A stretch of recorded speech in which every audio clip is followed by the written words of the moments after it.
Die tyd het nie gekom nie. Die tyd vir veg en vernietig, bou en beskerm was nog altyd daar. Maar in ons gemak het ons dit vergeet.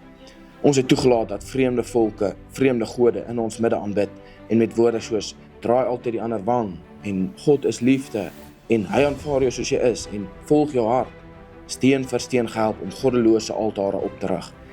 Daarom, as jy vandag weer hierdie boodskap hoor, moet dit nie iets nuuts wees nie, maar 'n eeuwe-oue oproep, gegrond in die ryk rooi bloed van 'n man wat al 2000 jaar terug die draak se kop vermorsel het. Hierdie man is die gekroonde kryger en hy het ons geleer hoe om vurig en vreeslik te veg. En God het gesê, laat die aarde voortbring grasbruitjies, plante wat saad gee en bome volgens hulle soorte, en dit was so. Toe sien God dat dit goed was. God het geskep volgens soorte, en elke soort is geroep om as die soort wat die Here hom geskep het om te wees, die Here te loof. Die piesangboom moet nie probeer om 'n goeie appelboom te wees nie, maar die piesangboom moet 'n goeie piesangboom tot eer van die Here wees, en die appelboom 'n appelboom tot eer van die Here. So ook moet ons as mense wees. Jy is geroep as Afrikaner om 'n Afrikaner tot eer van die Here te wees, en ons swart broeders hier in Afrika is geroep om as lede van hulle onderskeie volke, as gelowiges tot eer van ons God te leef.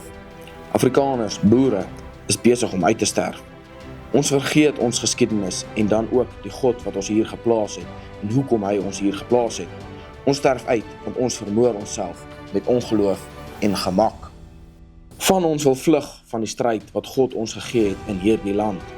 En ons wil nie erken dat daar 'n stryd en 'n werklike oorlog in ons land is nie. En so kwyn die boerevolk. So, wat is ons antwoord hierop? Ons antwoord is ja, ons weet hier is 'n oorlog. Plaasmoorde gebeur regtig en die regering het sy mes in vir die wit man in Suid-Afrika. Maar dit is die stryd aan ons toegeken en ja, dit is 'n stryd. Die Here sê, iemand wat vir sy eie mense, sy huisgenote nie sorg nie, het die geloof verloon en is slegter as 'n ongelowige. En om vir iemand te sorg is om vir hulle die moontlikheid te gee om te kan lewe, nie net om kos op die tafel te sit nie, maar ook om die gevare raak te sien en te erken. So, in ons geval vandag, is dit ook om plaasmoorde en die haat vir jou op grond van jou afkoms in Suid-Afrika raak te sien en te erken en om dan gereed en bevoegd te wees om jou gesin en gemeenskap se lewe selfs met geweld te kan verdedig. Dit is ook om geestelik vir hulle te sorg. Ons kan al die gewere en geweld gebruik. Ons kan onsself ten volle verdedig. Tog as ons, as volk, ons nie bekeer nie en sonder Christus bly, sal ons steeds in die drek van vreemde afgode en die gemaksig van 'n sekulêre bestaan vergaan. 'n Nageslag sal hom dien. Ons gasspreker is bekende Dr. Ernst Roots, skrywer van Kiel de Boer. Hy kom gesels met ons oor die werklikheid van plaasmoorde in Suid-Afrika en die Witkruisprojek wat hy in verband hiermee saam met die New York Young Republican Club aanpak.